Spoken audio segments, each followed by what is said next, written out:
Right. Welcome, everyone. I can see you all joining us, so get yourselves comfortable, get yourselves ready for an evening of financial education. We're very much looking forward to having a wonderful panel with us this evening. Very pleased to be doing the session in collaboration with Veterinary Woman. I know this was something that was highly requested because we don't get taught about this, right? So please do drop in the chat box. Let us know where you're dialing in from. Let us know if it's as hot as it is here in Manchester this evening. And we will get started in just over a minute's time. We just want to get everybody in and settled. So you find the chat box is right at the bottom of the screen. You'll see that alongside mute and start and stop video. Right now, as participants during the webinar, we're going to switch your mics off so we can't unmute, but there'll be plenty of opportunity for you to ask questions along the way. And as you always know at VetYou, we always say there's no such thing as a silly question. If you're wondering, then somebody else probably is as well. So let us know where in the world you're dialing in from while we get everybody connected up. So Ebony, who is also from VetYou, is joining us from sunny Barcelona. Good to have Ebs with us. And I know Ruth is up near Manchester as well. But yeah, drop in the chat box, let us know. I can see we've got a couple more of you joining us, so I'm just going to let you all get connected up to your audio as well. If you do have any tech issues, please pop those in the chat box as well. Yep, we've got Cambridgeshire, Wilmslow, amazing. Devon, nice, good to have you with us. Keep them coming so we can see where everyone's dialing in from, and then we'll look at getting going. Coventry, amazing. Is it hot where you all are? Is it as warm as it is here? I feel like I'm sweating away in this office, but equally very excited to be part of this session. So Suffolk, Thetford, yep, and as Ebony says, if you want to send any anonymous questions, you can direct message them to Ebony as well. So I reckon we can have a little look at getting started. We've got a couple more people that are just coming in, but they'll catch up as we go along. So welcome everyone to this session where we're going to be looking at breaking some money taboos, how to master our money mindset and how to start budgeting like a pro. As I said, for those of you that joined us right at the start, this is a highly requested topic, something that we're not told about often, something that people in previous generations maybe haven't handed down information about, and we weren't taught it in school. And you'll see very shortly some really surprising statistics around this as well. We're delighted to be doing this in collaboration with Veterinary Woman. We've got Jenny and Fiona joining us from the team this evening, and they're going to be part of the panel so we can start opening up some conversations around finances. And importantly, we are also joined by fantastic financial advisor Ruth Downs, who is extremely experienced in the veterinary profession. She has worked alongside literally hundreds and hundreds of vets and vet nurses now. So she's going to be sharing some wisdom with us as well. But I wanted to start here with some facts, and I'm going to read through them, and then we're going to ask you in just a second what your reaction is to those. So it was only in 1975 that there was the first bank account that women were allowed to have. Now, bear in mind, the Bank of England was established in the 1820s, and the oldest bank that I could find was in the 1400s, but there've been documents of banks since thousands and thousands BC, right? So it's only relatively recent. In 1982, apparently women are now allowed to spend their money in English pubs. Up until then, it was seen as a men's-only space. 1990 was the first time that women's finances were separated away from their husband's finances. 1993 is when in the UK we were entitled to statutory maternity pay. 2012 was one of the first times that we were starting to get financial education apps specifically for children and helping them understand their money mindset when we got Go Henry, which was founded by Louise Hill. And 2022, as you can see here, was when the Rose Review found that the growth of female-led businesses in the UK outstripped that of male-led businesses for the first time ever, just 2 years ago. So we'd love to know what you think to these. And what we're going to do is we're going to be using Slido this evening. So if you scan the QR code in the top left, or you head to slido.com, you don't need to install an app, and put in the code VetYou, you'll see this question. And when you get that, if you can answer that for us, let us know. How do you find those statistics that we've just had on the screen? Did you already know? Did it surprise you? Were you shocked? Yep, I can see there's a few of us shocked. So let's keep those votes coming in. We'd love just to know, is this something that you were aware of? Doesn't surprise you? Lots of you shocked though. Let's keep those coming. Make sure that you can use Slido because this is something that we are going to be using throughout this session as well. So nobody so far already knew this. Lots of you say it doesn't surprise you, but a lot of you are shocked as well. So for you, one more second to make sure that you're all happy using Slido. Let's get a couple more answers in. There's even stuff on there, Katie, that I didn't even know. It's shocking to me. Absolutely. And it surprised me. I know we were just saying before this call, I've been on so many of Ruth's webinars now, having been part of VetYou for a good few years. And there are things here that I thought, gosh, 1990 is the first time that our finances were separated theoretically from our husband's finances. So thank you, everybody that's popped stuff on there, because yeah, it's shocking, right? So what are we going to be doing in this session? As we've already said, there are no stupid questions. We need to start breaking the taboo, breaking the stigma around talking about money. And that is just what we aim to do in this session here right now. So as we've said, if there's something that you want to ask anonymously, send it direct to Ebony. She will call those questions out at the end. Nobody will know that you've asked. But if you are wondering, if you are sat there thinking, what on earth did they mean by this term or this abbreviation or this acronym? Please do call it out and we'll make sure that we donate some money to VetLife for every bit of financial jargon that gets called out as well, because you will not be the only one that's wondering. So dare to lay the path for someone else that is scared to ask that too. So what are we going to do? We're going to do 4 things this evening. The first one, we just said, break some of the money stigma around discussions. Let's open up conversations. Let's make this a topic that we dare to talk about. Second thing, we are going to be looking at understanding our money mindset. So as being part of VetYou, but also being a qualified coach with my master's in emotional wellbeing, I am going to be walking you through where some of our behaviors and beliefs around finances can come from. And I want some of you to have that realization of, oh my gosh, I can change these, and to bring a bit more compassion when you realize that often we were too young to even choose what we believed around money. Third thing that we're going to do is learn some practical budgeting skills from financial aficionado Ruth Downs, who is going to be helping you understand how to take those first steps in creating a budget, understanding what's happening with money right now, because it is the foundation to everything else that we do. And then finally, we are going to be making this a safe space for open conversations, for you to have your questions answered and to have clear next steps as well. As you know, this is the first in a series of this collaboration with the wonderful team at Veterinary Woman as well. So this is not the first time you're going to see us, and you'll see right at the end, we tell you what you've got to look forward to in the rest of it as well. So I am going to be doing a full introduction to our wonderful panel shortly when we start talking a little bit more about our money stories. But this evening, as we said already, we're joined by myself, Katie. I am part of VetYou alongside Ebony and Matt. And also we've got the awesome Ruth Downs, financial advisor, as you can see in the hot pink this evening, looking wonderful as ever. And then also with hot pink backgrounds on here, we have Fiona Farmer and Jenny Langridge, who are both from Veterinary Woman, and we've been delighted for their support in this event as well. So let's talk a little bit about our money mindset. Let's talk about what our financial beliefs are, where they can come from, and how we can bring a little bit more compassion. And I want to start by heading back to these statistics, right? And realizing that often we say, well, we don't get taught about this stuff. Nobody teaches us how to deal with money. But this is only one generation before us. And they weren't taught anything really about money because it wasn't an opportunity that was always open to them at this point for women that were in preceding generations. It's only 1 or maybe 2 generations, or even our generation, that were only just allowed to open a bank account, which is wild. So many of you shocked, but sadly not surprised. But we can be a new generation that is empowered to start taking back control of our finances and realize it's never too late for us to learn these things.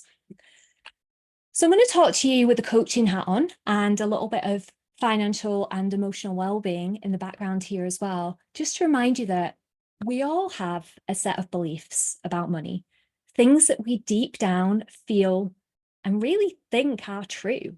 And we learn these things as we grow. So as we're growing up through life, we soak things up like a sponge. That's things that we hear, things that we listen to, the experiences that we have, the things that we see other people do with money, or the things that we don't see them do. And most of what we believe about the world, and a lot of the time what we believe about money, is quite foundational by the time we're 7 or 8 years old. It's very early on. At that point, we drew conclusions without having any power of perspective to think otherwise. And what we believe about money, our beliefs drive the behaviors. And this isn't us blaming anybody. So this isn't us saying, oh, my parents didn't teach me about money. My primary caregivers didn't teach me about money. They're in the wrong. This is us to realize that everyone did the best that they could with what they had available to them. And knowing that those previous generations weren't taught about any of this stuff, how could they teach us? So an example might be if we had parents who were really strict around finances, then it might be that money feels scary now. And if we believe that money's scary, our actions around money are probably going to be to run away from it and ignore it. Or maybe it might be that we're super vigilant around money. It might be that when we were young, we had an incident of losing some money. And it was just because we were young and we didn't understand to look after it. But deep down, we now believe that we can't be trusted with money. So whenever we get it, we spend it, or we don't feel like we're the person to look after it. So this isn't about us having to dive into our past if it feels uncomfortable.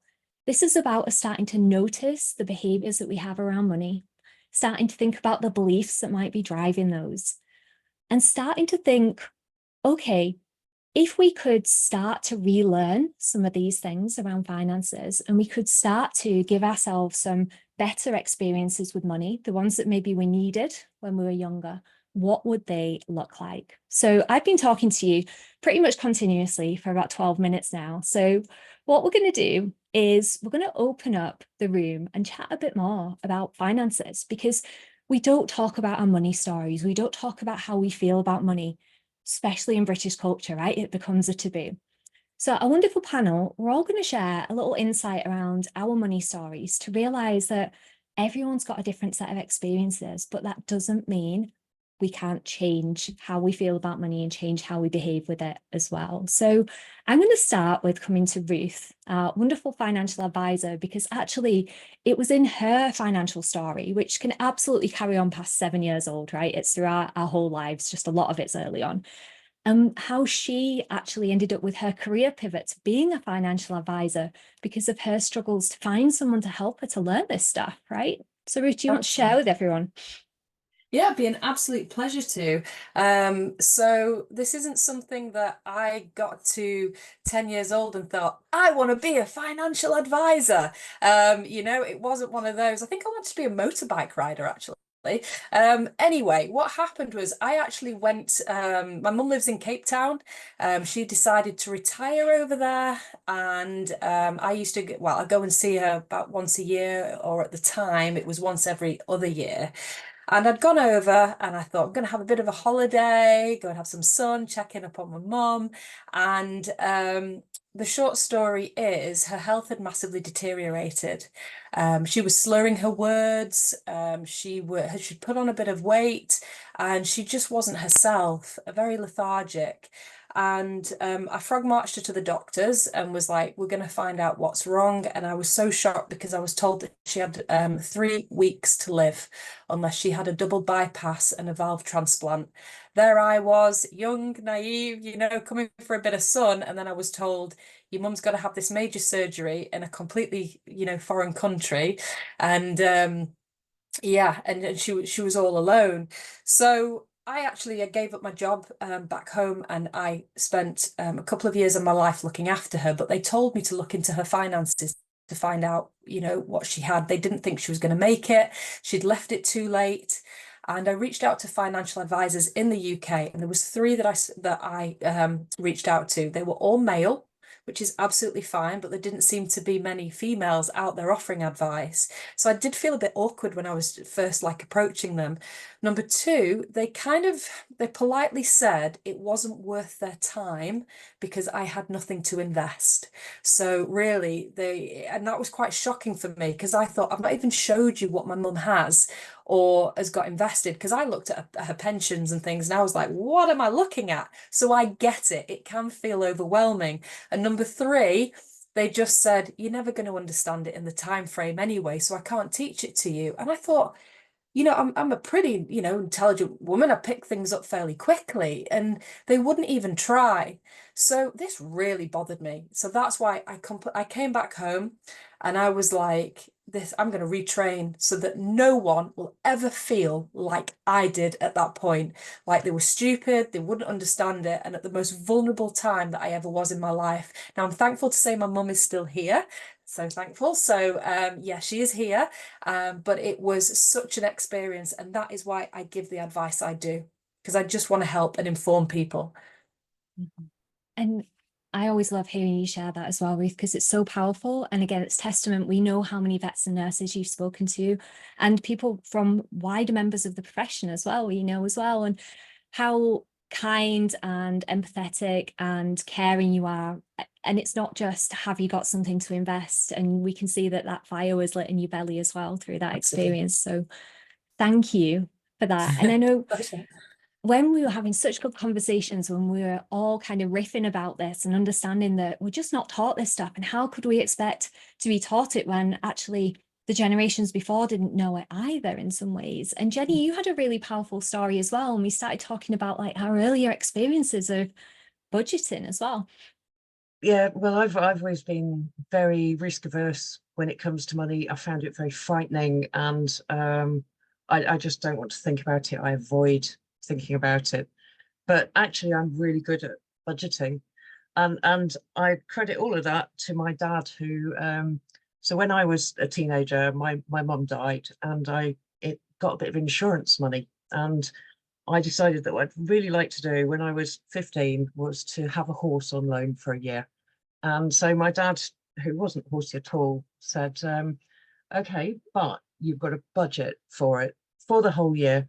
And he made me do, it was like a business plan, on a spreadsheet, every line of exactly what the expenditure would be for feed, what the estimate for vet's bills would be, what the insurance was, the shoes, the field rent, a new blanket, every single line on it. Oh, a new riding hat or a pair of boots. Even my stuff had to be on this plan, and I had to present it to him formally and talk through every line and how I was going to afford this with the budget that I had. So it was, in some ways, it was genius. I learned how to make a budget, and because it was all written out and recorded, I then tried to stick to it. I say tried because it didn't quite go to plan. The vet's bills went a lot higher than expected, but I expect none of you will be surprised about that. But the upshot was that actually it frightened me as well, because I then felt very constrained to do with money, and that everything must be planned, everything must be accounted for. Well, you can't spend that. You weren't expecting to go to the pub, so you can't spend that money because that's not budgeted for. And it made me run away. So I'm looking forward to what we're doing tonight, so that I can try and chill out a bit more and relax and think, actually, perhaps it's not just me who's just avoidant and clueless because I'm avoidant. We'll see. Jenny, thank you so much for sharing that so beautifully and so vulnerably as well. And it makes sense, right? If we found it scary, that of course we'd either want to run from something or do it so meticulously that we don't want to make any mistakes with that as well. And let us know if anyone resonates, particularly because I know a lot of the people that we talk to at VetYou absolutely have similar, not the same, but similar stories, because we're all unique as well. So further on in this, Jenny, I know you've got a really powerful share of how actually that diligence in budgeting did come in further down the line and how it was valuable too. So thank you so much. And then we've got the awesome Fee, who has some insights from her money story to share as well here. And let us know that change that you had, because you were telling us how there'd been quite a pivot at one point with how you treated money. Yeah, there was. And I think I don't have any sort of formative childhood memory, good or bad, about money. We were a very middle of the road family. We didn't really want for anything, but we weren't particularly flashy. I had ponies and was in pony club, but we certainly weren't the family turning up with the huge Oakley horse box. So we sort of saw that world. We were on the periphery of it, but we weren't in it. And I knew that money, it wasn't in abundance, but equally we were never struggling per se. So I never really had, thinking back, any emotional attachment to money. But I did realize when I graduated from vet school and started working that I wanted more of it, or I wanted to figure out how I was going to live the life that I wanted to live.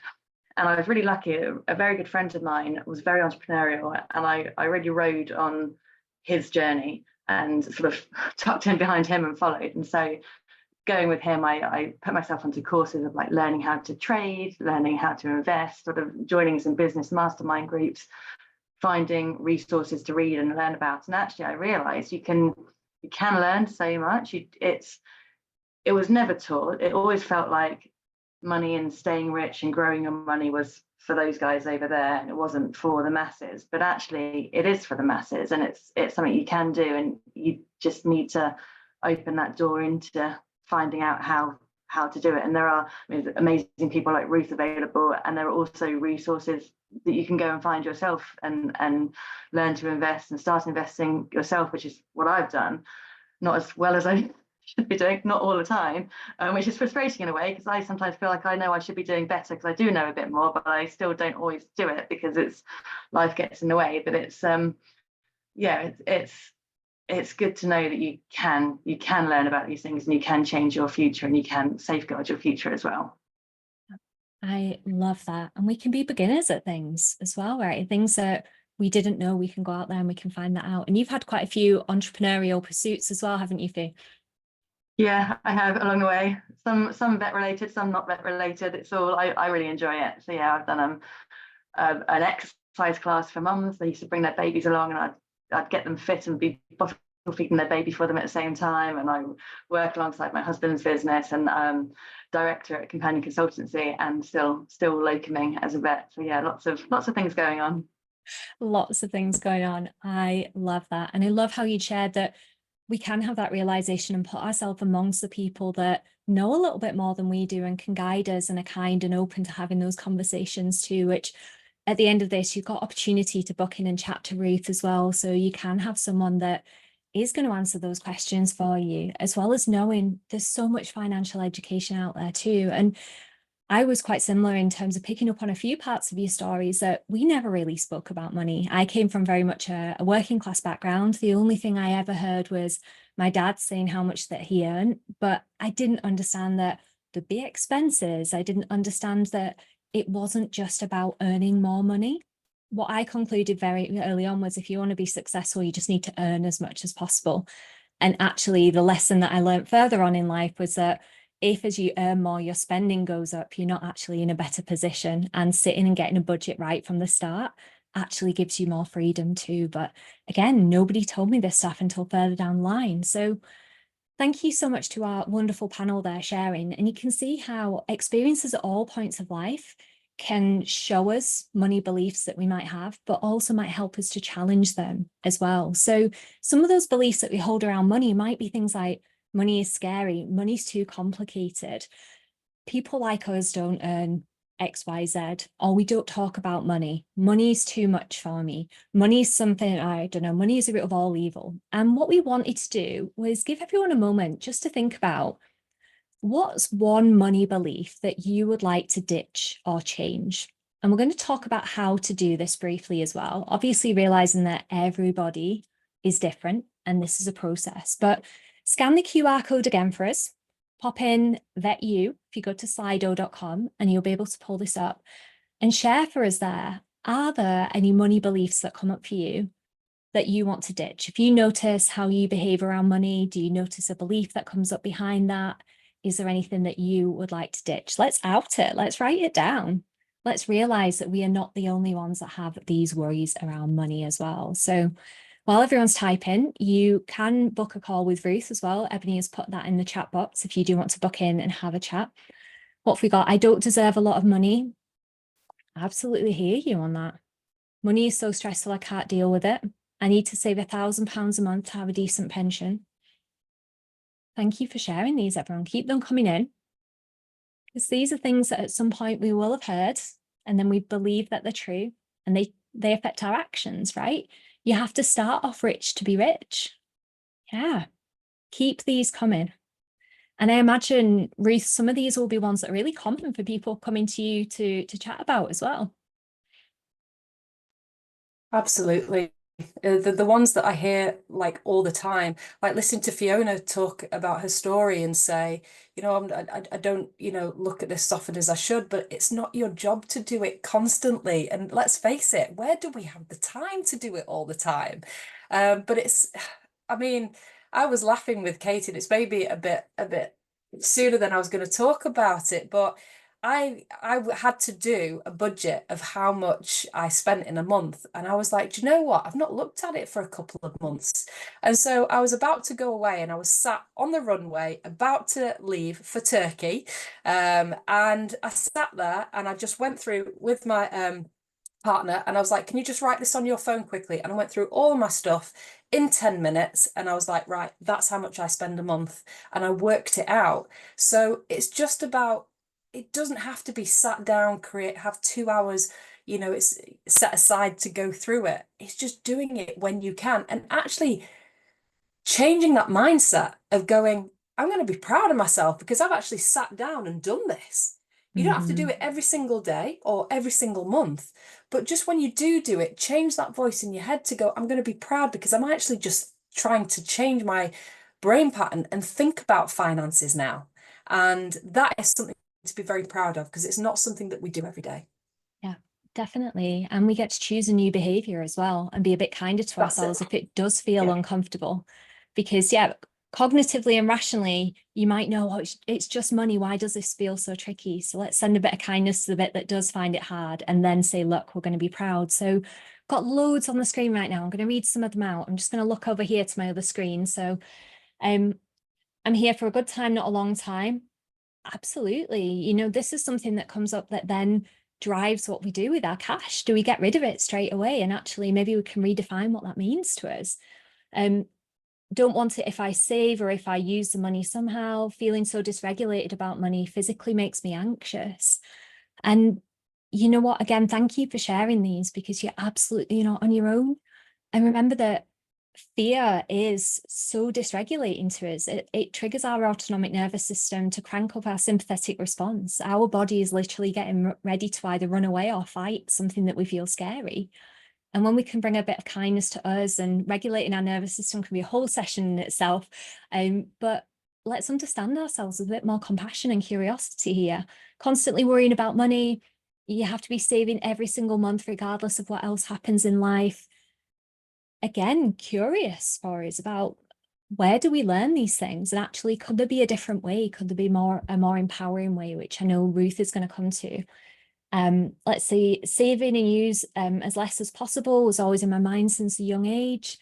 Yeah, I definitely resonate with you on that. You know, I always saw my mum scrimping and saving and getting the deal on absolutely everything, which is great in some ways, but in other ways it meant that she held herself back from things that she actually wanted to go and do and consciously put her time and money to. So thank you for sharing all of these. Really appreciate you being vulnerable enough to share those. And before we head on to taking some action and looking at setting a budget, which Ruth is going to lead us through, I am going to take you through some top tips for cultivating a positive money mindset. And this is with a coach hat on, but also with a very compassionate hat on as well, to realize that every single one of you is different. I do not know who's sat here listening to this. Everyone's got different life experiences. So let's be kind and let's go slowly with ourselves as well, but know that change is absolutely possible. So when we identify those money beliefs and thoughts, let's start adopting almost like a detective mindset with them. And we can start looking at them with a little bit more curiosity and almost take those thoughts to court. So we can say, is this really true? Could there be other perspectives? Where did this come from? If we feel able to. And it might be that we say, I have no idea where it's come from. And that's also okay. Then we can start to look at what we call reframing those statements and looking at, can we transform them either into something neutral, or if it feels right, something positive. But when we're creating a reframe, it has to be something on some level part of us believes. So if we're going to reframe the belief of I'm not very good with money to I'm excellent with money, and every part of us goes, I'm really not excellent with money, let's come to something more neutral, which might be I'm learning to manage my money differently, for example, something that feels more straight down the line than polarized. Drop me a yes in the chat box if that makes sense. Am I making sense? Pop me a yes in there. Yes, yes. Couple more of you. Let's check. Amazing. Good. That's what we like to hear. So our examples of my neutral ones might be from I'm bad with money to I'm learning to manage my finances better.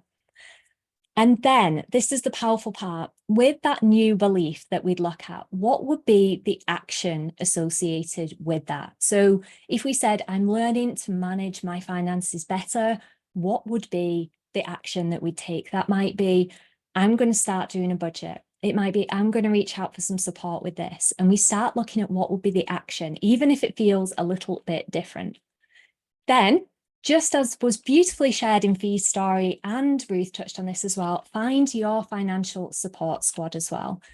VetYou is a great place to start, but there are tons of different places, people that you can be around where we can actually have these more open conversations around finances, and find the people that will listen to those worries, because often when we've said them out loud and we've shared them, then we're taking the first step towards addressing doing something with them as well.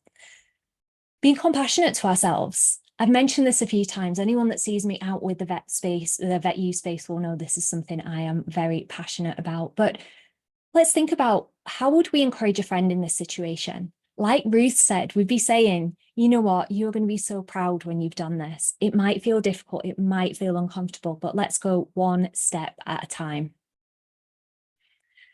Just as I've said, one step at a time. And realize we should also celebrate those steps when we take them. So many people, Ruth, I know you have them, don't you? And people say, oh my gosh, I've avoided doing this budget, sitting down, filling out the financial questionnaire for so long. And then when they've done it, they've gone out, they've taken themselves for a coffee drink, a date or whatever to celebrate and say, you know what, I did it. And then we're also giving ourselves some positive reinforcement of taking that new action. Celebrating is so important for our neural pathways as well, just to reinforce, yes, this was a good thing to do. So I know you'll have some shares there as well, Ruth. Honestly, yeah, it's so interesting because often people come on and they dread it. They dread doing this. And I get the same response. They go, it didn't actually take me that long. They were like, I set aside like 2 hours, got myself a biscuit, an absolutely mega brew, and I was sat there and I was actually done within about half an hour. And they said it's not that complicated to do. And some people have said they've actually saved money because they realized when they went through the budget, they were paying for things that they no longer needed. So doing it, they've saved themselves money. It's empowering. And then you'd be super proud because you know where everything is going. And there is no shaming. I don't care or mind whatever anyone spends money on, as long as you know where your money is going and how you're spending it.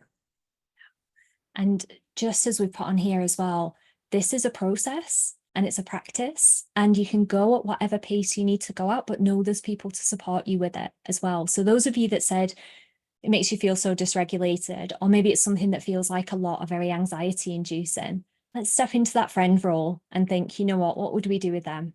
We'd find someone to help them and we go one step at a time. So let's ditch the judgment, let's ditch the shoulds and realize that we can absolutely create a new money mindset, one step at a time, one action at a time as well. So we are going to start with action now, where I am going to hand very shortly to Ruth after a couple of quick Slido polls for us to start giving you the tools to pop into place a budget for you. And I can see we've had some great shares in the chat box around budgeting apps and all sorts that's out there to help you. Ruth is going to give her insights as a professional, as someone that's trained and helps vets, vet nurses, wider members of the veterinary profession with this every single day as well. So We're going to start talking about budgeting, and we would love to know what comes to mind. And you can be as honest as you'd like. What are the words that come up for you when you think about budgeting? And you know what? I'm going to ask Jenny and Fee what comes to mind. What words come to mind for you, Jenny, when we think about budgeting?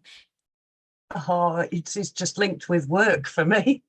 I've always worked in commercial roles, and so the budget rules my life, whether that's a client's budget, or whether that's the budget that I've got to try and hit commercially. So I guess it's a framework. It's a framework, and I approach it professionally. And you will when it's part of the job as well. And I imagine there'll be people that resonate. I know we've got a lot of people that are in non-clinical roles on the call right now as well. So love that as a share. And Fee, what comes up for you?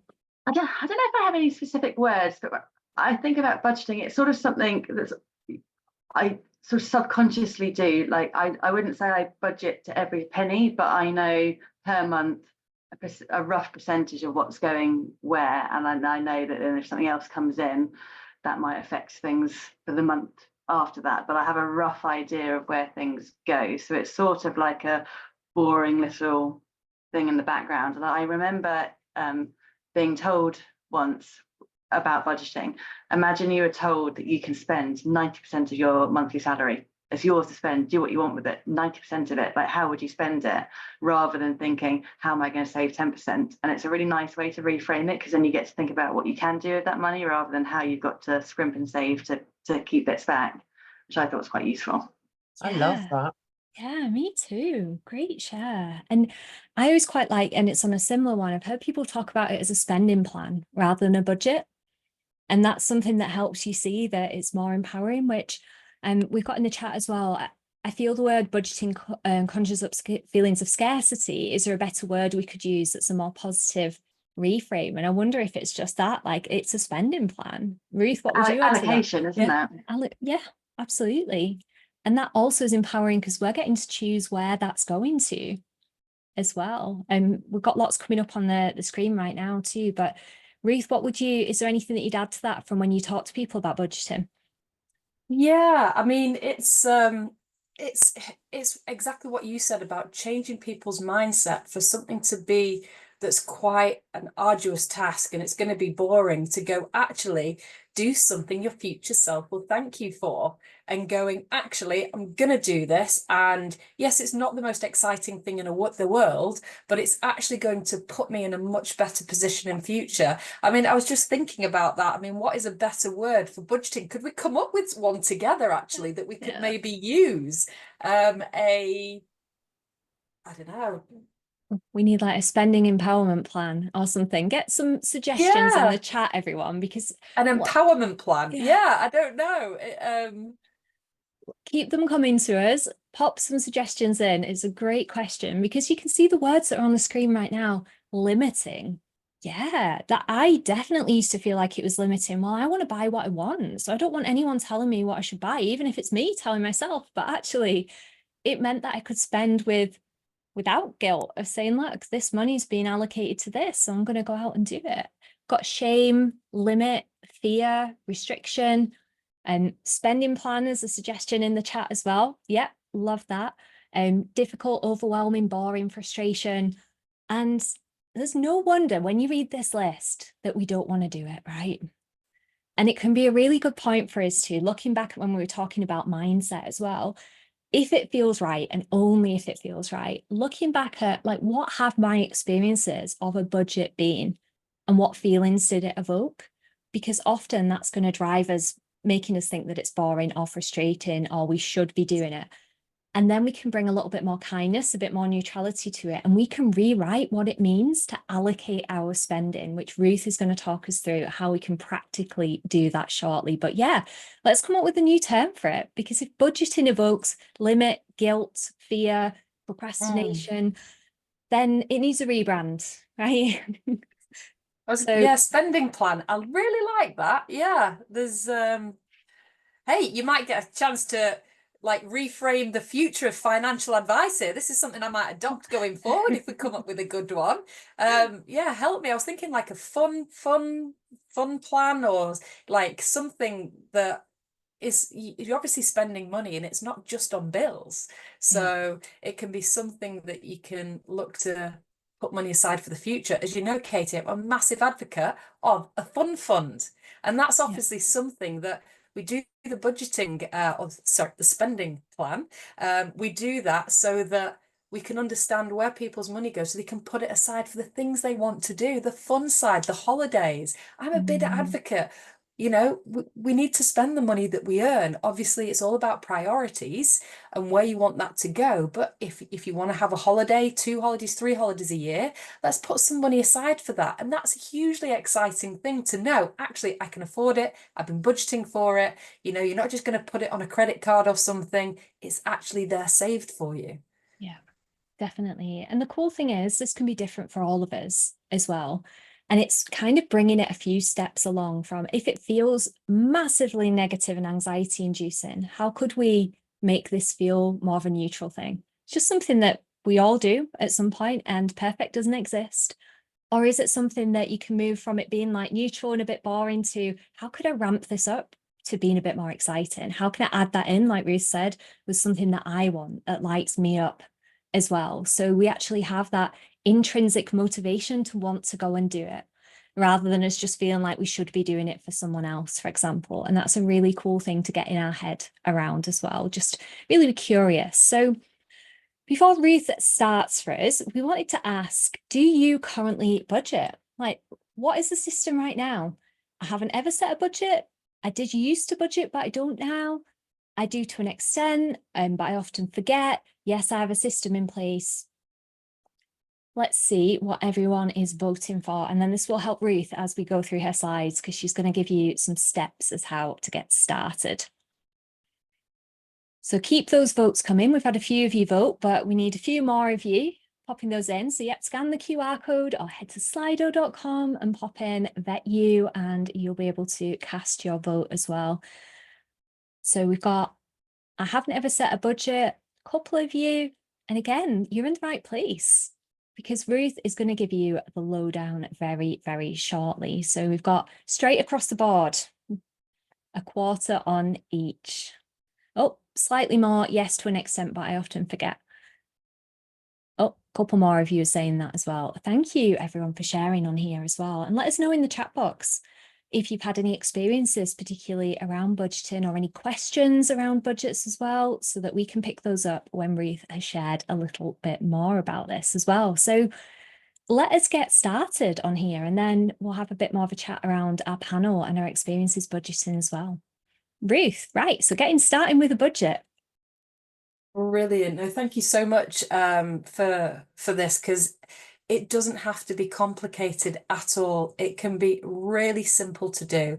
Like you've said, just find out where you are currently and what is where. It doesn't matter whether you did it a year ago, 10 years ago. The main thing is just tell yourself, right, well, you know what? I'm going to do this, and I'm going to have a look at where everything is going. And it's simple. I've got an income and expenditure questionnaire that I send out free to anybody that wants it. Or I think it's on the site as well, Katie, where people can download it. Isn't it? Yeah, Ebony will get that in the chat box as well, and I can actually show it on the screen. Brilliant. Technology. Amazing. Ooh. Oh, rather you, Katie, than me. So thank you for doing this. So this is Guide to Financial Questionnaire. We've got the income and expenditure. So we'll just click on that bit. So what this goes into is when we ask for date of birth, that gives me a guide to kind of how long you've got to save for and what we might be looking at. Now, this has a lot of information. Look first of all at kind of income. So whilst there's a lot of boxes here, you're probably not even going to fill like probably 90% of these in. But the first part looks exactly what you've got coming in. So whether a lot of people that I speak to might have side hustle jobs that they do as well. So there's a separate pot for that. Some people are actually approaching retirement, or might actually be in retirement, getting some funds coming in. So there is a space for absolutely everything. So how do we split this out? expenditure. So that's simply what you spend. So the first one is looking at, I call it essential expenditure. So these are the things that you have to pay for, all the boring stuff. So these are things like council tax. These are things like gas and electricity, water, the things you cannot get away necessarily with paying. Now, there are a couple things on there as well. It could be argued, do you have to have it, like Sky Digital TV? So there is no hard and set rule, but this helps to show exactly what you're spending. A bit for food there. And it's so, what a lot of people find is how much they spend on takeaways.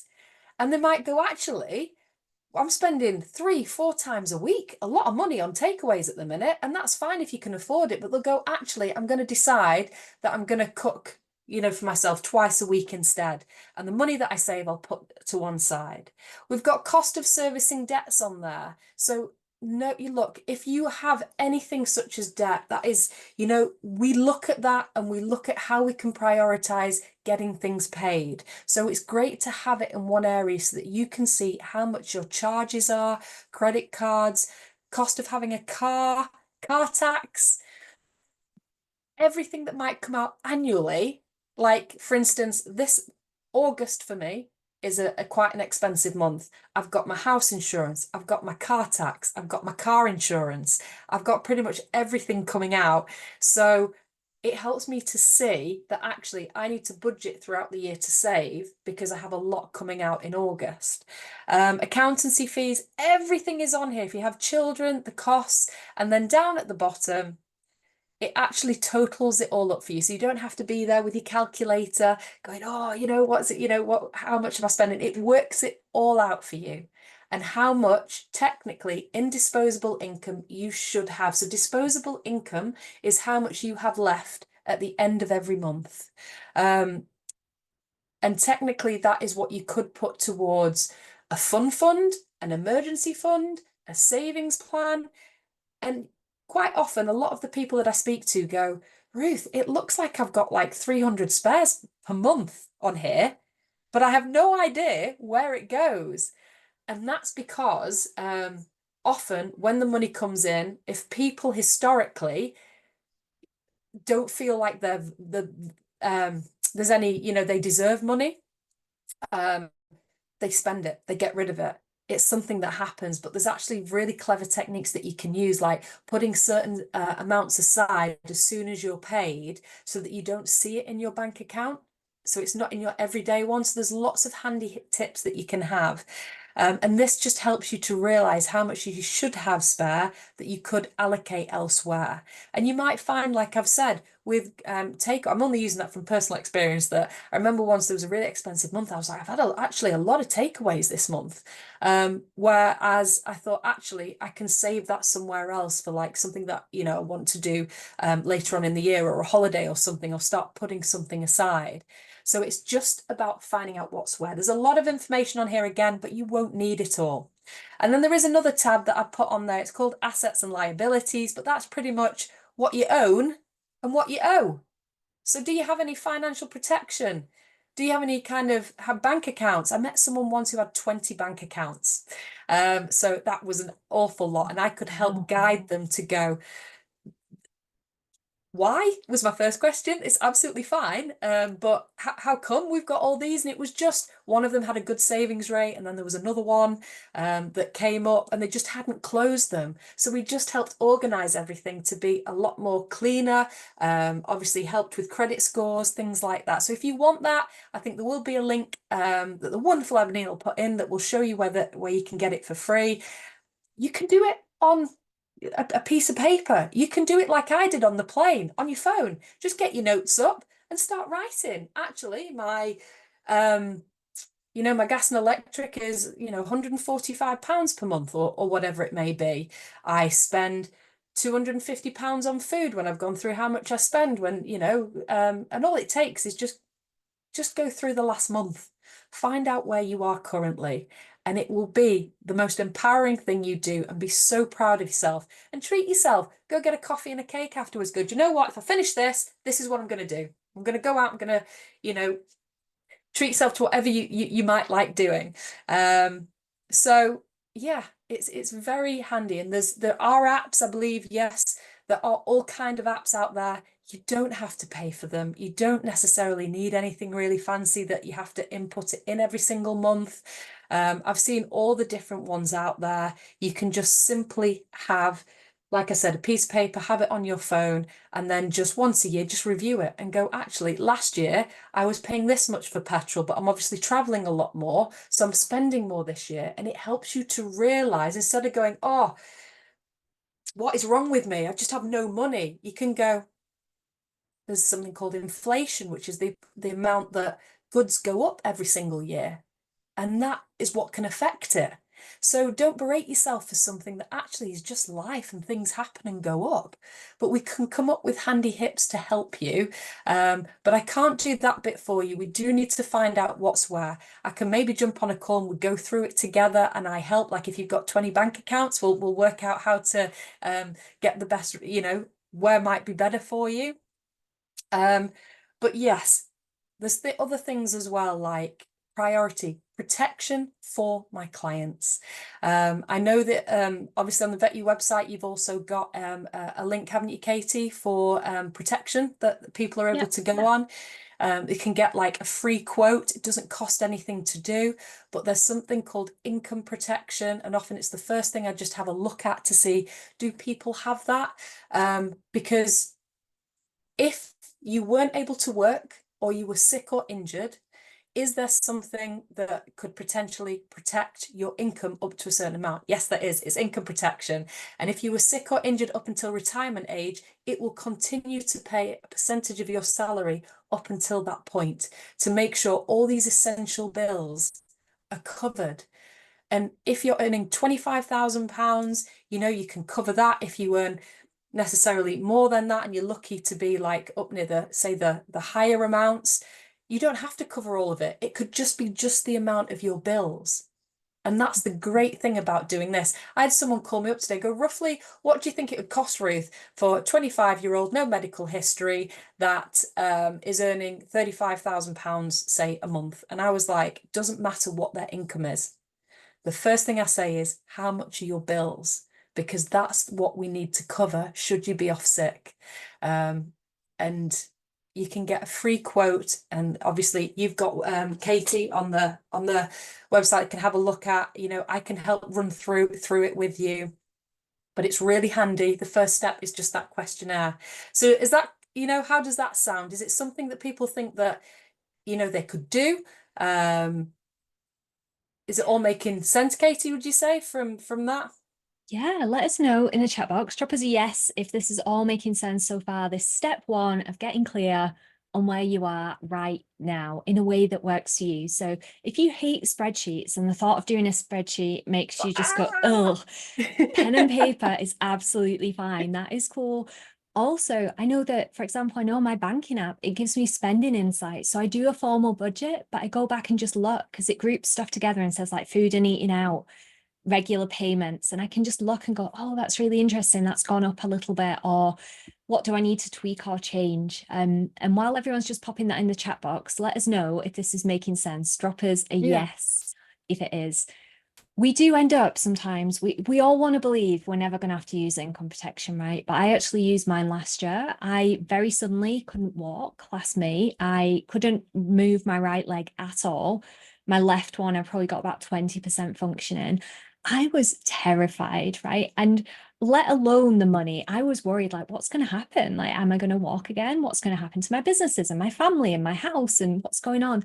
But I was just so grateful that I had a protection plan in place that meant that the mortgage was paid, my bills were covered, and my energy was on worrying about the other things. It wasn't worrying on about, is my house going to get repossessed? How much savings do I have to pay for this stuff? And it paid out. And it was so interesting to be on the other side of it. So we've got some yeses coming in the chat box, which is awesome. So now we're going to head to step 2, aren't we, Ruth? So you've started to get clear on what's going in and what's coming out and what that looks like in a way that works for you. And now, so starting with a budget. So what have we got? And this is kind of I would run through anybody, and it's completely free to do, is just go through the spreadsheet. I'll look at it over for you, get any concerns you have, anything that you're like, I'm not sure where to put this, I can help you. So don't think you're on your own. You always have me to support you. So a lot of people might come to me and say, oh yeah, I'm not worthy of working with a financial advisor, you know, I've got quite a bit of debt. That's not what it's about. You can completely come and say, this is what I've got, where do I start? I've still been working with people for over 4 years who've never put anything in place, because I've been helping get the foundations there ready for when they might be. So don't think you just have a load of money that you need to just invest to go see a financial advisor. There are people out there like me that just want to help get people on the right path and getting the right foundations there. So debt, that would be the first thing that I would say. If you have a lot of it or something that concerns you, let's just jump on a call, because I would look to see, are we able to pay that off initially? Is there another place where we could potentially kind of allocate the debt, where it might be on a 0% for a while, rather than paying, you know, the often the 20+% that they can be per year? Do you have any 0% credit cards that are coming up? So these are things that we can, you know, make sure they're in your diary to look to move on to, obviously, another preferential rate. So debt would be the first thing that I would say over anything that we need to clear off. And I'm not talking about necessarily student loans that come out, or, you know, like a mortgage, that's a bigger thing. I'm talking about those really heavy ones that charge a lot of interest, like credit cards or something like that. But once again, we can easily jump on a call and go through it. Next step, do you have an emergency fund? So we went through the Excel spreadsheet. So when it comes to the bottom, you look at your essential expenditure, so the boring bits that you have to pay for, and then your discretionary expenditure, which is all the fun things like takeaways and maybe going to the gym, although I'd argue that's an essential one. All of that stuff, you put that together. How much do you spend in a month? Your emergency fund should be 3 times that amount. So if your total bills are £1,000 per month, the financial advisor teaching is that you should have 3 times that aside. And that's so that if anything, with some of like the peers that I work with, and said, why does it have to be 3 times? That's a lot. And they said, because if someone suddenly gets made redundant, it's enough money to cover their bills whilst they're looking for another job, or whilst they're interviewing, to make sure everything's covered. And I couldn't really argue with that. So like I've said, if it's £1,000 that you're spending total, you need roughly 3,000 that you put aside. And that is to protect you should something unexpected happen. Like I've talked about New Year's Day, I was that person whose boiler broke and I was absolutely freezing. It was one of the coldest winters we had. And I had insurance for it, but because of the timing, they couldn't come out for 5 days. I was sat there freezing, and I was like, that's it. Went to my emergency fund to use that to get a brand new boiler. And then what I did was slowly over time top that back up again. So those are the things emergency fund is for. Things like, so I've not got a war on coffee, guys. Seriously, I don't mind how much people spend on coffee, but sometimes if you have like 5 coffees a week, it adds up. It's like £3 a cup of coffee. And let's face it, if you get a bit of cake, then that can be like £8 or something by the time you've gone out at a coffee and cake with a friend. Think about that 5 times a week. How much that is that you could actually go, do you know what? I'm going to have 1 coffee a week out somewhere where I'm going to enjoy it, but I'm going to try and save the rest towards something, whether that's an emergency fund, whether that's a fun fund, a holiday, whatever it could be, starting another business. You just need to allocate. What is your priority? What would you like to do? You can have 5, 20 coffees a week if you want, but is that your priority?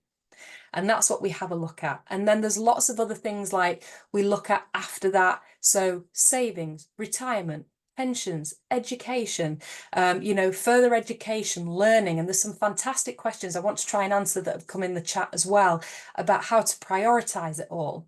And yeah, so don't worry, this is my job that I do. I help guide you to what you need to do step by step. I could not come into any of your jobs, Katie, Fiona, Jenny, anyone else on the call. I could not do the amazing jobs that you do. So how would I expect you to come into my job and do what I do? So please be kind to yourself and forgive yourself and going, actually, I'm just going to reach out to someone who genuinely cares. And I promise you, I do genuinely care, who's going to set me on the right track and at least let me know what I need to do. There's no shame, there's no nothing. We just put the right foundations there. So I think I've answered everything on that page. Anything else you need to add, Katie?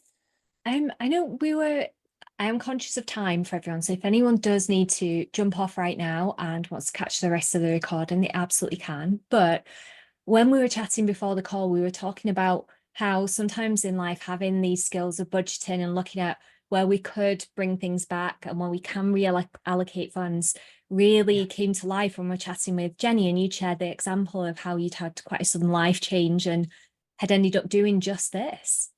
Yeah, it was when my son was born. I was very ill and I couldn't work, and I didn't know at the time, but I would end up not being able to work for 2 years. So I was a single parent, and I had budgeted for having 5 months of maternity leave. That was how much I could fund on my own, and unfortunately we reached the 5 month mark. I was still in hospital, so something had to give. So I had to do a big emergency budget and see how could I reduce all my outgoings, and somehow keep the mortgage being paid and keep afloat for an indefinite amount of time while I recovered. I didn't have income protection in place. I was listening to a story earlier, Katie, and thinking, I wish I had, because that would have made life so much easier. But, you know, it wasn't as bad as I feared. When I actually got down into the nitty-gritty, there was so much that I could cut back on. Magazine subscriptions. I mean, well, I'm an editor. What do you expect? I found I had millions of magazine subscriptions and other sorts of subscriptions. It hurt cutting some of this stuff down, but it was perfectly possible. And I did get through that period, and I did manage to return to work part-time at first, and then build up. And I did manage to keep the house, and I didn't have to borrow very much money off. I borrowed a little bit off a friend, actually, to get back into work again, because there would be a month. I was paid a month in arrears when I started work again, and I needed to cover that month. But we got through it. Me and my son, we got through it, and we're all right. So that budgeting process, it wasn't nearly as scary as it seemed at first, and it worked. And thank you so much for sharing that, Jenny. It's such a taxing time in so many other ways as well. And hopefully anyone that's listening, if you are in a similar position of thinking, how am I ever going to make this work? Hopefully Jenny's story is a bit of inspiration that it is possible. And also you've got people like Ruth on this call right now who is happy to sit down with you and help you look at what's going on and make some suggestions. Because like we've got on the screen, there might be things that you can reduce your outgoings. There might be ways to increase your income. There might be little tips and tweaks that you just don't know exist, because this is not your day job and it doesn't have to be. There are people out there that can help you look at this, just like Ruth. So then finally coming on to our step 3, which we started to identify plans that we could start making and tweaks we could make with the help of Ruth as necessary, or even just that clarity of what's happening, right? Absolutely. So like we've said, there's things that you've got you've got your budgeting, you've got everything there, the financial questionnaire. You can have a look at it and go, actually, where can I make savings? What can I do? And then we kind of look, and not everything is set in stone. Life is a roller coaster. It really is. There's things that pop up all the time. And I see it with the clients that I work with every single year, especially. Often we have 6 monthly reviews with clients, because there's so much that can happen in the space of a week, let alone 6 months. And we need to tweak things. We need to change it and go, do you know what? I was trying to save. If you have £100 spare per month, if you've got that and you've tried to save £50 of that, but you haven't been able to, That's okay. We tweak it. We'll maybe start with £5 a month and go, can I save that and put that aside? Is that doable? The next month, try £10, see if that's available. There's always there ways that we can tweak it, but just be super proud of yourself for starting. I cannot say that enough. It's just about setting off, going, what do I want to achieve? My financial goal is I want, you know, a decent pension or whatever it could be. So then look at what you can afford. And we do that by, I never put something in place straight away. I always work with my clients for at least 3-6 months and go, is this comfortable for you? Did it worry you that you were, you know, you might have needed it, but you couldn't access it? And they'll go, no, it was absolutely fine. And then nothing is set in stone. If you need to cancel something or stop a payment for a month, and that's something that you can do. There are so many different options, seriously. And we work together to help that. And like I've said, maybe the first start is just creating a financial plan. And if you want me to work through a financial questionnaire with you, I'd be more than happy to give my time to do that. And just be proud of you for making that change. So yes, maybe give yourself 3 months to trial something, find out every single month if it works, and then we work together to make sure we're paying off those debts, we're saving for an emergency fund, we get that trip to Disney that you might want to do for a big milestone, or you know, or go once a year. Let's see if we can plan for it. Whatever you want to achieve, we will put a plan in place, and no two people are the same.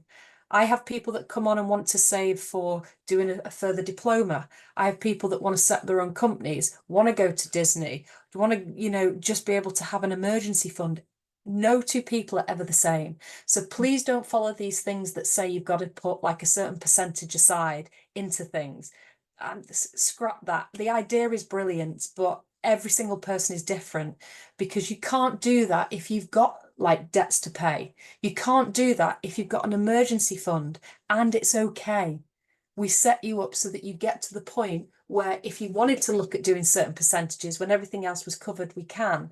So yeah, I would say don't ever set yourself to certain percentages of 10% in savings, 20% to pension, you know, 30% for fun and the rest for bills. It doesn't work like that in practice. It's a great way to think about it, but every person's situation is different. Yeah. And such a powerful thing to reflect on there as we're coming towards questions as well, Ruth, is the fact that yes, we see these cookie cutter ideas of 50, 30, 20, and this is how much you should be putting away. But just like our own patients, your clients are all different, and we can't say this is the exact thing that we should be doing for this person of this demographic. Actually, it depends on you as well, which brings us nicely to starting to look at some questions. So we've got a couple of minutes for a couple of questions. And just as we've said here, budgets and financial plans get to be empowering, and you get to find a way for them to work for you as well. So Ebony, what questions have we had coming up in the chat box? We've had a few good ones. We've had one come in that's asking, you know, do we invest or do we save? Is it an either or question? It's a great one. They're very, very similar. Investing, I would say, my interpretation of that is investing into stocks and shares, which is obviously multiple different companies and things like that. Investing is much more of a longer term time frame, I would say. So I never look to invest money that people need access to within about 5 years. Obviously, a pension's a lot longer. Saving is more I would say more of a okay, I've got to save to get an emergency fund, or save, you know, it could be for a first property. They're very similar, but it's just the objectives, I think. So probably good different. To look, yeah, probably good to look at both. And again, the people that have popped these questions in, of course, you can book in with Ruth for a longer personalised call. A great question as well that's come in is how to best balance quality of life now versus in the future / retirement. Oh, if you get the answer to that, let me know, please. Because yes, we do. Life is for living. So when I budget for people, I'm always like, let's not just literally, if you have £100 put £95 into a future savings plan. What is it that you want to do? What is your fund for? Is it for holidays?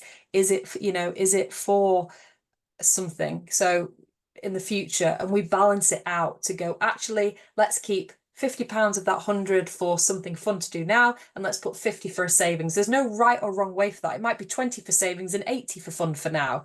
It's all dependent on your priorities and what you would like to achieve. That's what I would say.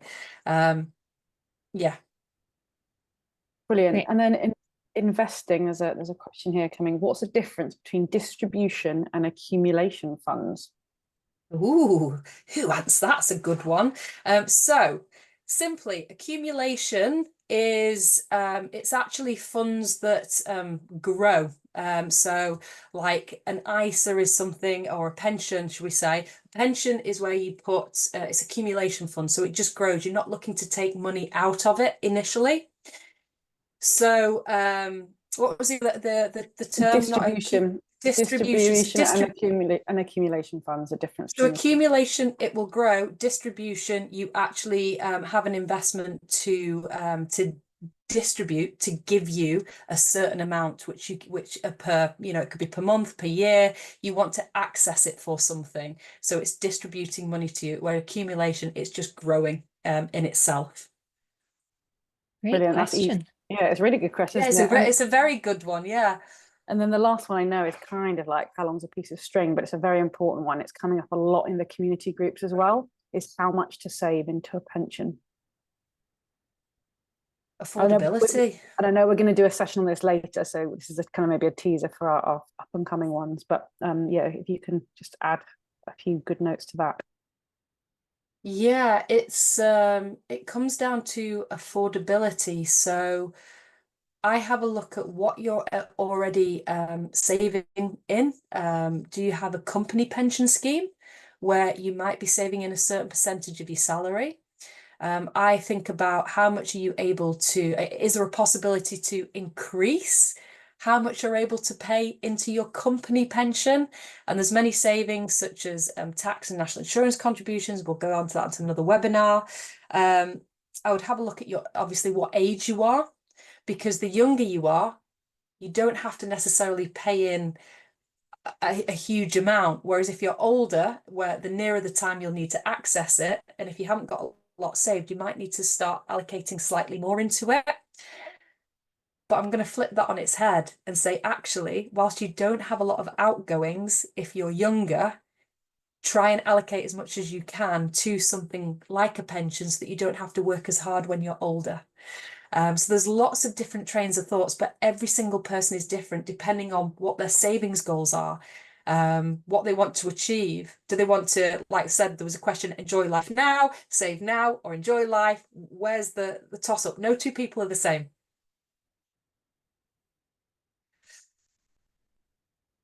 All Great. make sense? Fantastic answers as ever, Ruth. I'm just sorting our tech in the background. 1 second. Yeah, please, just I could literally spend an hour talking about all of this and the different ways around it all. So I'm trying to give very quick fire answers, but if you want to go into any more detail, please just reach out to me, a text.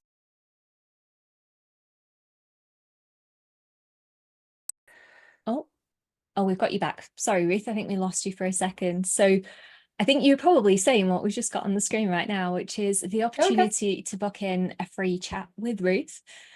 I think one of the things I always find interesting, having spent so long on these webinars over the years, listening to Ruth and understanding members of the community, is that often the answer is it depends, but it's the same thing. If someone came to us and said, what's the best way to treat kidney disease in cats?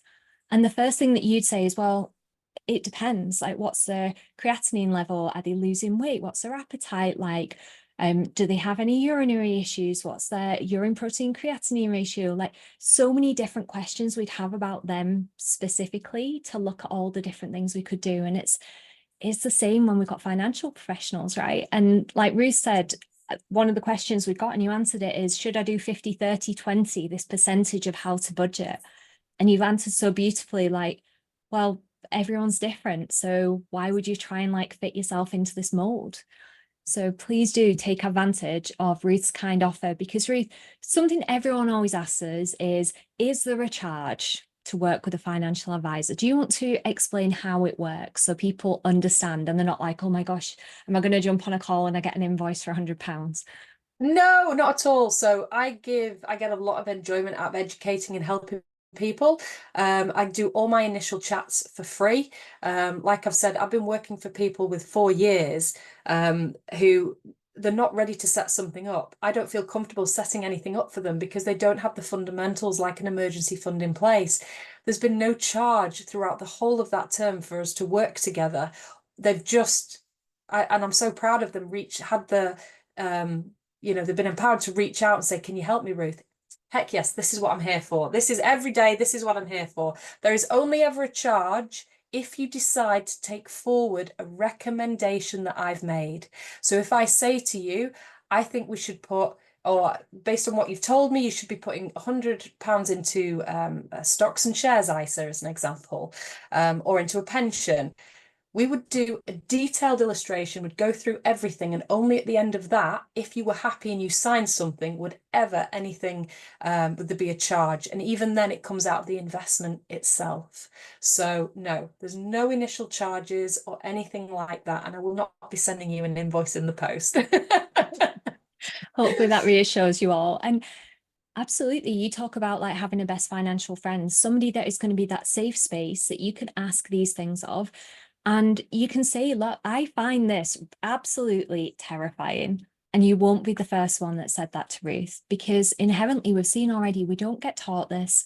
Many of our beliefs around money are based way back. So actually, let's be a bit gentler to ourselves. So we've got book a free call with Ruth. You get to pick a time and a date that works for you. And there's also a little walk through the financial questionnaire as well, and that link too. Secondly, if you do want that financial questionnaire, you can join our community as well. Scan the QR code. Ebbs is going to put all the links in the chat box for you as well. If you can't access that for whatever reason, drop us an email, hello@vetyou.co.uk, and we will link you up with a copy of that questionnaire if you'd like it, or you can use a pen and paper and do a version that works for you. And then finally, we'd love for you to come back and join us for our next in the series of this awesome collaboration with Veterinary Woman to look at preparing for the unexpected, securing your income and your future today. And that is in October on Monday, the 14th. So there's plenty of time for you to start putting in action what we've talked about today. Book in, have a chat with Ruth, start to get down on paper what's going on right now. Be a little bit more kind and compassionate towards you if you do find finances tricky. Like, it makes sense why we'd want to stay away from them, but no, we can absolutely make changes as well. So any questions, drop us an email, book a call with Ruth. Make sure you're following both of us on socials as well, because I know Veterinary Women have an awful lot of amazing empowerment content on a range of different topics for people in the profession and beyond. So have a look. And yeah, just a huge thanks to our incredible panel, to Fiona, to Jenny, and to financial advisor Ruth. Thank you for all of you that have dared to show up on the warmest day of the year, I imagine, so far, to put your finances at the forefront. And for anybody that is catching us up, because maybe right now they're sat in the garden catching some sunshine, or who knows, we're in vet med, so anything could be going on right now that's kept you from being on this session live. But if you're catching up with us, these offers still stand for you to book in a chat with Ruth. On the VetYou website, you'll also find a number of other financial professionals, mortgage professionals, accountants that have been tried and tested by the community that understand vets, vet nurses, and members of this profession too. So thank you, everyone. It's been wonderful to spend the evening with you all. Can see we've got lots of thanks coming in and lots of appreciation as well. So yeah, thank you all for being with us. And finally, a huge thanks to Veterinary Woman for supporting this event and helping us spread the word on how finances can absolutely be empowering and we can make changes with them. So thanks, everyone, and we look forward to seeing you on the next session as well. And we'd love to know in the chat box as well what you've taken home from this session. So drop us your feedback, your take-homes. Let us know the one thing that you're going to go and take action on off the back of this. When we write it down, it is far more likely to happen. So yeah, let us know what is your one thing you're going to do as a result of this session, and I will call them out without your name so we can see what everybody's committing to doing. And I've got a couple coming direct here. So I'm definitely going to sit down and do a budget. I've got actually going to do the budget. Yes, well done. Absolutely. We are cheering you on 100%. What else have we got? I'm going to check out budgeting apps. Amazing. Keep them coming. It can be however you want to do it as well. Doesn't matter. It doesn't have to be the Excel spreadsheet. It can be a piece of paper. It can be on your phone. Whatever you want to do. Just be super proud for just making a start. Absolutely. I'm going to relook at my debt management and call Ruth. Yes, absolutely. Review spending patterns. So empowering. Ruth and I always joke about coffee, right? Especially if I go for coffee with her, I'm like, I'm drinking coffee right now, Ruth.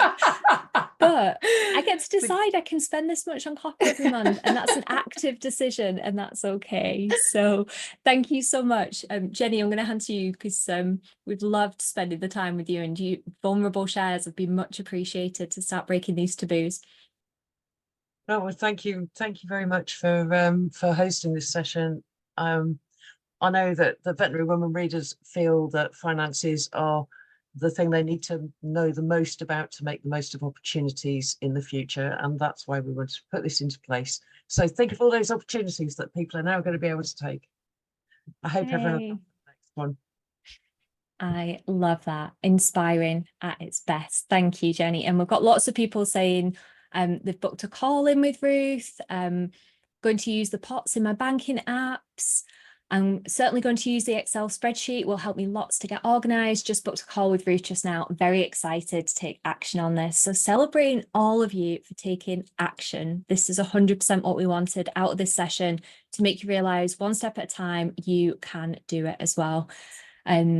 And yeah, I can see we've got in the chat as well. This is a really powerful one. I had to take 6 months off last year sick, and my income protection didn't pay out because it was pre-existing. Jenny, you've inspired me not to be ashamed of it and to take action and look at it as a good challenge to get back on track.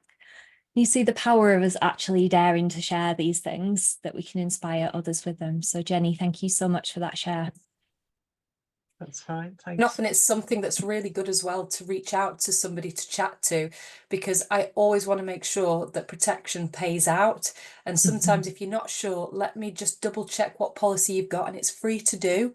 And we can have a look at it to make sure that anything you do set up will pay you out. Often if you just go on these websites, you know, that just one click and you're not sure of who it is, they will take your money, but they won't pay out. And that's something that we want to make sure that it will pay out should anything happen.